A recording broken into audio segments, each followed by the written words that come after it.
Hello dear students, आज हम एक नया प्रैक्टिस सीरीज आपके साथ डिस्कस करेंगे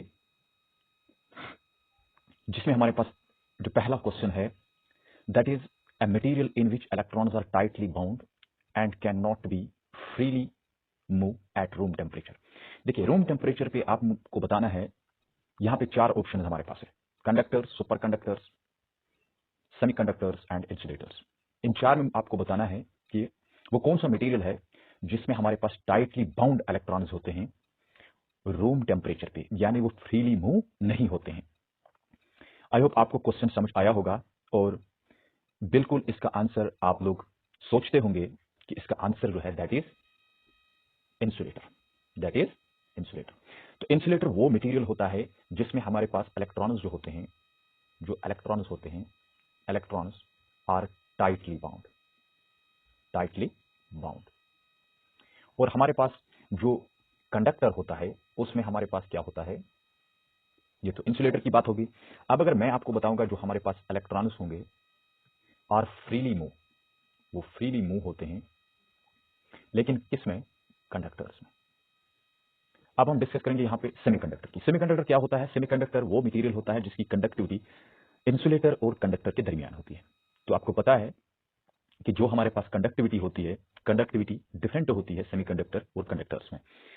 सेमीकंडक्टर जो होता है उसमें उतना ज्यादा कंडक्टिविटी नहीं होता है जितना कंडक्टर्स में होता है, और इंसुलेटर वो मटेरियल होता है जिसमें कंडक्टिविटी होती ही नहीं है, यानी वहां पे हमारे पास इलेक्ट्रॉन्स बाउंडली होते, टाइटली होते हैं, बाउंड। अब सुपर कंडक्टर वो होता है जिसमें हमारे पास बहुत ज्यादा कम रेजिस्टेंस होने की वजह से इसमें करंट बहुत इजीली जाता है, फ्लो होता है। आई होप ये बात आपको समझ आई होगी कि हमारे पास बाउंड इलेक्ट्रॉन्स किस मटेरियल में होते हैं। तो वो हमारे पास मटेरियल होता है इंसुलेटर। तो इसका करेक्ट आंसर जो है दैट इज इंसुलेटर। चलिए हम लोग एक और क्वेश्चन यहां पे डिस्कस करेंगे। देखो, according to principle of conservation of charge in closed system, अगर क्लोज्ड सिस्टम में हमारे पास जो principle of conservation of charge है उसमें हमारे पास यहाँ पे चार ऑप्शन दिए हुए हैं। चार्ज कैन बी क्रिएटेड, बोल रहा है चार्ज क्रिएट हो रहा है, but it can not be destroyed, ये डिस्ट्रॉय नहीं होता है। लेकिन आपको मैंने इससे पहले भी बताया था कि जो हमारे पास चार्ज होता है, चार्ज ना तो क्रिएट होता है ना तो डिस्ट्रॉय होता है। लेकिन चार्जड पार्टिकल के लिए मैंने आपको बोला था कि जो हमारे पास न्यूट्रॉन होता है, न्यूट्रॉन जो होता है वो ब्रेक होता है, एक तो वो प्रोटॉन में ब्रेक होता है और साथ में इलेक्ट्रॉन जो होता है। अब आपको पता लग गया होगा कि overall before creation and after creation जब हम देखते हैं तो हमारे पास चार्ज जो होता है वो न्यूट्रल ही रहता है। तो यहां पे हमारे पास पहला ऑप्शन जो है वो बोल रहा है charge can be created but it can not be destroyed. तो पहला ऑप्शन तो ऑब्वियसली गलत है। और दूसरा ऑप्शन जो है charges can not be created but can be destroyed, मतलब चार्जेस क्रिएट नहीं होते हैं बट डिस्ट्रॉय होते हैं, बट ऐसा भी तो नहीं होता है। तो ये ऑप्शन भी हमारे पास गलत है। The sum of charges in a system is constant. तो हमारे पास जो सिस्टम में चार्जेस होते हैं वो कांस्टेंट होते हैं। चलिए हम लोग मानते हैं फॉर टाइम बीइंग के लिए इस ऑप्शन को ऐसे रहने देते हैं, लेकिन उसके बाद ऑप्शन जो लास्ट वाला है that algebraic sum of charges in any closed system is constant. जो हमारे पास अलजेब्रिक सम होता है किसी भी क्लोज्ड सिस्टम में चार्जेस का, वो हमारे पास कांस्टेंट होता है। तो करेक्ट ऑप्शन जो हमारे पास होगा दैट इज डी ऑप्शन। तो इस तरीके से जो सम ऑफ चार्जेस होती है, आपने देखा होगा हमारे पास एक एटम होता है, इस एटम में हमारे पास प्रोटॉन्स होते हैं और साथ में इलेक्ट्रॉन्स भी होते हैं। अगर मान लीजिए प्रोटॉन हमारे पास एक है, एक प्रोटॉन है और हमारे पास दूसरा इलेक्ट्रॉन है, तो बताइए हमारे पास नेट जो चार्ज होगा दैट इज जीरो। तो नेट चार्ज हमारे पास जीरो होगा, इसलिए उसको न्यूट्रल कहा जाता है। आई होप ये बात आपको समझ आई होगी। चलिए आगे बढ़ते हैं, एक और क्वेश्चन लेते हैं। A column is the same as. अब आप यहां पे बताना है कि कोलम जो होता है उसका यूनिट तो आपको पता है कि वो चार्ज का यूनिट है, लेकिन आपको यहां पे बताना है कि in terms of derived unit में आपको बताना है कोलम क्या होता है। तो पहला ऑप्शन लिखा हुआ है एम्पियर पर सेकंड, और दूसरा ऑप्शन दिया हुआ है एम्पियर सेकंड, तीसरा ऑप्शन दिया हुआ है एम्पियर पर सेकंड स्क्वायर, चौथा ऑप्शन हमारे पास है that is ampere per metre square. But ऐसा देखिए, मैंने आपको इससे पहले भी बताया था कि आपने 10th में भी ये पढ़ा होगा कि जो करंट होता है that is equal to Q divided by T. बिल्कुल क्लियर बात है। अब ये हमारे पास चार्ज जो है दैट इज कोलम, इसको तो कोलम में मेजर करेंगे, डिवाइडेड बाय टाइम, इसको तो हम लोग सेकंड में मेजर करेंगे। तो अब आप मुझे बताइए कि जो हमारे पास यहां पे कोलम है, तो कोलम का यूनिट जो है वो क्या आ जाएगा in terms of derived units. तो हमारे पास एक तो यहां पे देखिए, ये तो हमारे पास सेकंड है, ये यहां चला जाएगा, इसका मतलब है करंट जो है वो तो आ जाएगा एम्पियर, एक तो आ जाएगा एम्पियर और साथ में आएगा सेकंड। तो करेक्ट ऑप्शन जो हमारे पास होगा दैट इज एम्पियर सेकंड। तो देख लीजिए कहां पे ऑप्शन हमारे को मिल रहा है, that is the B option, it is correct option. I hope ये बात भी आपको समझ आई होगी। चलिए आगे बढ़ते हैं, एक और क्वेश्चन लेते हैं। When glass rod is rubbed with सिलिक, अगर ग्लास रॉड रब हम करेंगे किसके साथ? सिलिक के साथ, इट बिकम्स पॉजिटिवली चार्जड। ये जो हमारे पास ग्लास रॉड है ये पॉजिटिवली चार्जड होता है, बिकॉज इसमें क्या हो जाता है, electrons are transport to the silk. तो इसका मतलब है सिलिक जो है, सिलिक नेगेटिवली चार्जड बनेगा। देखिए ये हमारे पास गिलास रॉड है, इस गिलास रॉड पे अगर हमने सिलिक को, जो हमारे पास सिलिक है, सिलिक को हमने रब किया, इसका मतलब है जो गिलास रॉड है, गिलास रॉड से हमारे पास कुछ इलेक्ट्रॉन्स जो है वो ट्रांसफर हो जाएंगे। यानी कुछ इलेक्ट्रॉन्स ट्रांसफर हो जाएंगे, वो कहां चले जाएंगे? वो सिलिक में चले जाएंगे। इसका मतलब है सिलिक जो है, सिलिक हमारे पास नेगेटिवली चार्जड होगा। इसका मतलब ये सिलिक जो है ये नेगेटिवली चार्जड होगा, लेकिन जो एक गिलास रॉड है ये पॉजिटिवली चार्जड बनेगा। तो यही तो बात ये कह रहा है, when a glass rod is rubbed with सिलिक, जब गिलास रॉड को रब करेंगे सिलिक के साथ, इट बिकम्स पॉजिटिवली चार्जड। ये जो गिलास रॉड है ये पॉजिटिवली चार्जड बनता है, और फिर इसमें क्या हो गया होगा जिसकी वजह से ये पॉजिटिवली चार्जड बना? तो बिल्कुल क्लियर सी बात है। देखो प्रोटॉन्स आर ट्रांसफर, ये तो पॉसिबल ही नहीं, प्रोटॉन्स तो ट्रांसफर होते ही नहीं है, क्योंकि वो ज्यादा मोबाइल नहीं होते हैं। मैंने बोला था वो इमोबाइल होते हैं, क्यों? क्योंकि वो मैसिव पार्टिकल्स होते हैं। उसके बाद इलेक्ट्रॉन्स जो होते हैं वो ट्रांसफर हो जाएंगे सिलिक की तरफ। Protons are added to it, ये तो बात आपको मैंने बार बार बताई थी कि हम लोग प्रोटॉन्स को ऐड नहीं कर पाते हैं। Electrons are added to it, नहीं, ये भी यहां पे नहीं होगा। तो बेटा क्या होता है, क्या है कि यहां पे इलेक्ट्रॉन्स जो है वो ट्रांसफर हो जाएंगे सिलिक की तरफ, यानी इलेक्ट्रॉन्स जो है वो ट्रांसफर हो जाएंगे सिलिक की तरफ, जिसकी वजह से सिलिक पे क्या नेगेटिव चार्ज आ जाएगा, और जो हमारे पास गिलास रॉड है उस पर पॉजिटिव चार्ज आ जाएगा। आई होप ये बात भी आपको समझ आई होगी। अगर आपको अच्छा लगा होगा तो वीडियो को शेयर भी कर लेना, आगे दूसरे दोस्तों के साथ इसको शेयर भी कर लेना, और लाइक भी कर लेना, और हमारे चैनल को सब्सक्राइब भी कर लेना, ताकि आपको आने वाले वीडियोस की नोटिफिकेशन आती रहे। चलिए आगे बढ़ते हैं।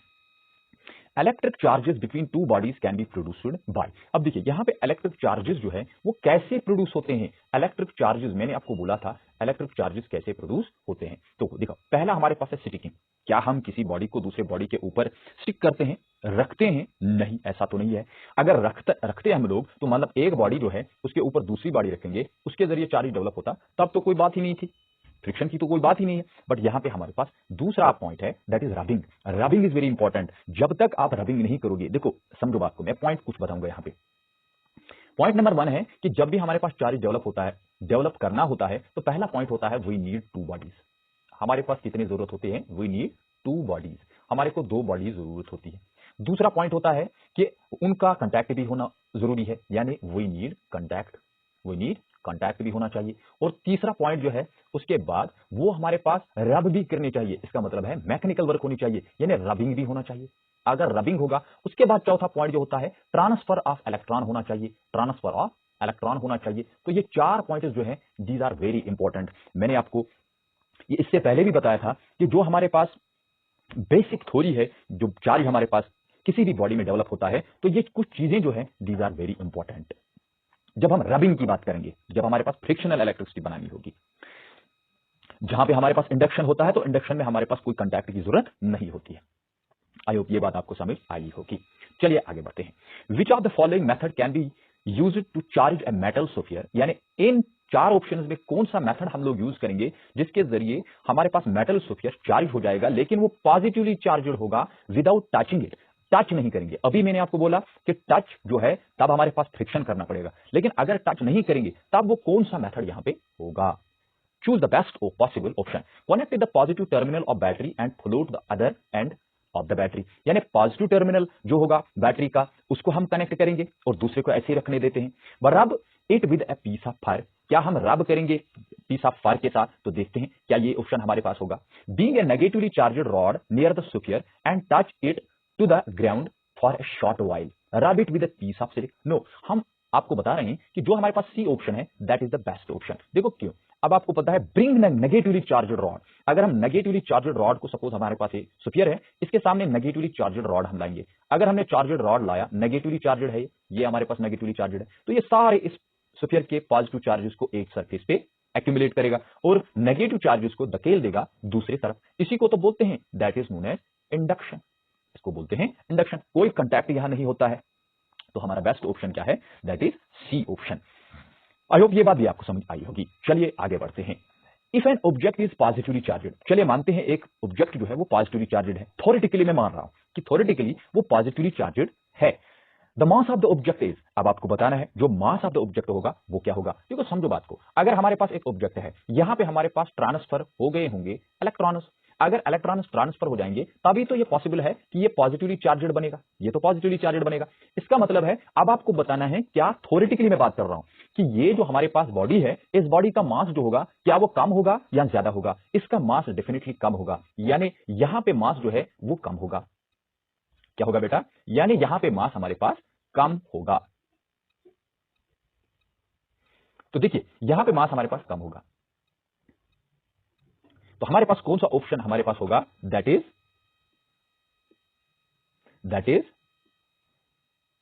तो हमारे पास कौन सा ऑप्शन होगा, दैट इज बी ऑप्शन। तो बी ऑप्शन जो हमारे पास है that is this, B option हमारे पास सही ऑप्शन होगा। इसका मतलब है अगर मैं आपको बताऊं कि if N number of electrons are transferred, N number of electrons are transferred, N number of electrons are transferred, यानी वो ट्रांसफर हो गए होंगे, ट्रांसफर्ड है ना, फ्रॉम स्फीयर से, यानी फ्रॉम स्फीयर से वो ट्रांसफर हो जाएंगे। इसका मतलब है हर इलेक्ट्रॉन पे मुझे बताइए कितना चार्ज होगा, 1.6 इंटू 10⁻⁻⁹ कूलम, इतना चार्ज होगा। तो एन इलेक्ट्रॉन्स पे कितना चार्ज होगा, जो हमारे पास टोटल चार्ज ट्रांसफर हो गया होगा वो होगा एन टाइम्स 1.6 इंटू 10⁻⁻⁹ कूलम।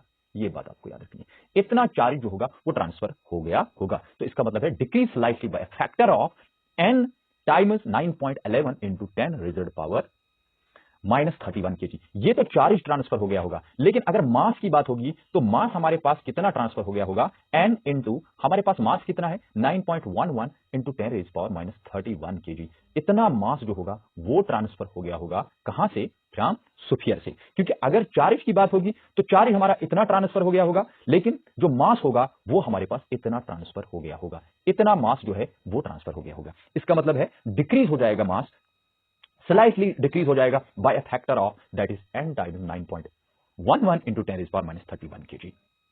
आई होप ये बात भी आपको समझ आई होगी। चलिए आगे बढ़ते हैं। To make an uncharged object to have a negative charge we must, अगर किसी भी अनचार्ज्ड ऑब्जेक्ट को हम लोग नेगेटिव चार्ज बनाएंगे, उसको नेगेटिव चार्ज हमें डेवलप करना है, तो वी मस्ट हमें क्या करना है, क्या उसमें हमें ऐड इलेक्ट्रॉन्स करने हैं, क्या हमें उसमें ऐड एटम्स करने होंगे, एटम्स तो ये पॉसिबल ही नहीं है, ये तो एटम ऐड ही नहीं करेंगे। रिमूव सम एटम्स, नहीं ये भी नहीं करेंगे। रिमूव सम इलेक्ट्रॉन्स, अगर रिमूव करेंगे इलेक्ट्रॉन्स तो वो पॉजिटिवली चार्ज होगा। लेकिन हम लोग ऐड सम इलेक्ट्रॉन्स करेंगे, तो अगर हम ऐड इलेक्ट्रॉन्स करेंगे तब जाके वो नेगेटिवली चार्जेड होगा। तो देख लीजिए बेटा, अगर यहां से हमारे पास दो बॉडीज है, तो ये हमारे पास बॉडी है, यहां से कुछ ट्रांसफर इलेक्ट्रॉन्स हो जाएंगे। अगर कुछ ट्रांसफर इलेक्ट्रॉन्स हो जाएंगे तो वो इलेक्ट्रॉन्स इसमें ऐड हो जाएंगे। जब वो इसमें ऐड हो जाएंगे इसका मतलब है इस पे नेगेटिव चार्ज डेवलप होगा, negative charge develop.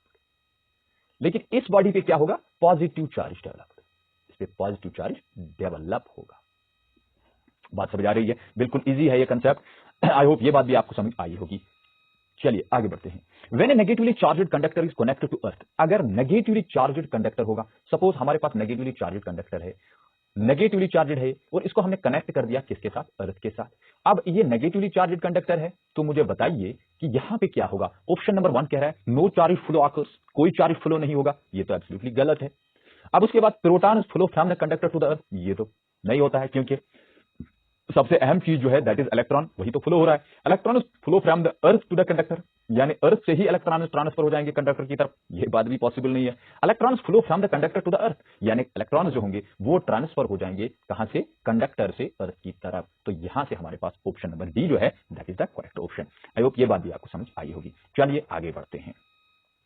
Now there is a last question, that is when a hard rubber rod is given a negative charge by rubbing it with wool, अगर हम लोग हार्ड रबर हमारे पास है, इसको negative charge हम लोग दे देंगे, बाय रबिंग के जरिए इसके पास नेगेटिव चार्ज आया, इट विद ए वूल, तो फिर वूल पे क्या होगा। अगर मान लीजिए हार्ड रबर हमारे पास होगा, इस पे नेगेटिव चार्ज डेवलप हुआ, तो जो हमारे पास वूल है, यहां पे वूल जो मटेरियल है, इस वूल पे क्या हो गया होगा जब हम रबिंग करेंगे। इसका मतलब है यहां से ट्रांसफर इलेक्ट्रॉन्स हो गए होंगे किसकी तरफ, इस हार्ड रबर की तरफ। तो ये जो है इसको हम लोग बोलते हैं पॉजिटिव इलेक्ट्रिफिकेशन, इलेक्ट्रिफिकेशन इसको बोलते हैं पॉजिटिव इलेक्ट्रिफिकेशन। ये बात आपको याद रखनी है। तो पॉजिटिव इलेक्ट्रिफिकेशन किसमें हो जाएगा, वूल में डेवलप होगा, ये बात आपको याद रखनी है। This is a very important point. I hope आपको बहुत मजा आया होगा और ये जो क्वेश्चन है बड़े इंपॉर्टेंट क्वेश्चन है, इनको आपको रिवाइज करना है ताकि आपको ये कभी भी एग्जाम में अगर मिल जाएंगे तो आपको सही आंसर मार्क करना है।